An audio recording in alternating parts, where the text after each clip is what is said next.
पूजेसाठी उघास करता कया फुलांचे हार, देवालाही असह्य होतो निर्माल्याचा भार. नमस्कार. पु ल देशपांडे महाराष्ट्र कला अकादमीच्या वतीने दर शुक्रवारी संध्याकाळी आपण पु ल कट्टा हा उपक्रम राबवतो.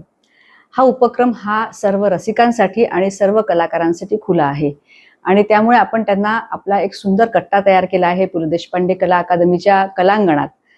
तो कट्टा आपण त्यांना उपलब्ध करून देतो. तिथे गायन, वादन, नृत्य, नाट्य, अभिवाचन, काव्य, गझल अशा वेगवेगळ्या प्रकारचे कार्यक्रम कलाकार येऊन सादर करतात. त्यासाठी आपली एक छोटीशी त्यांना एक विनंती असते. आपला एक QR कोड आपण तयार केलाय. त्या QR कोड तो स्कॅन करायचा आणि एक छोटासा फॉर्म भरून सबमिट करायचा.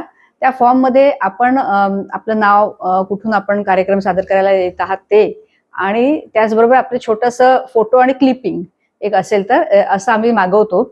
म्हणजे काय कार्यक्रम आहे साधारण त्याचा अंदाज येतो आणि त्याप्रमाणे मग आपण त्यांना एखादा शुक्रवार आपण देतो आणि ते कलाकार इथे येऊन कार्यक्रम सादर करतात. मुख्य म्हणजे प्रेक्षक सुद्धा खूप मोठ्या संख्येने शुक्रवार असूनही संध्याकाळच्या वेळी इथे उपस्थित असतात.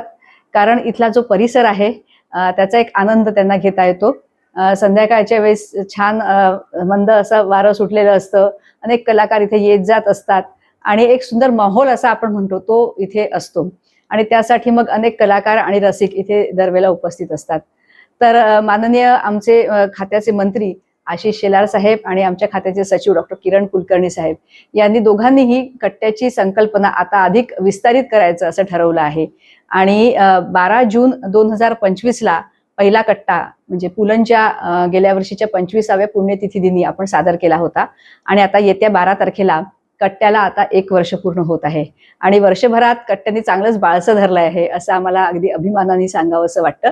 अर्थात त्याचं सगळं श्रेय हे आपण रसिक आणि कलाकार या सगळ्यांना आहे आणि हा कट्टा अधिकाधिक आता बहरावा यासाठी इतर शहरांमध्ये सुद्धा अशा प्रकारचे कट्टे आयोजित करण्याचा मानस आमचा आहे आणि त्याची लवकरच घोषणा आम्ही करणार आहोत.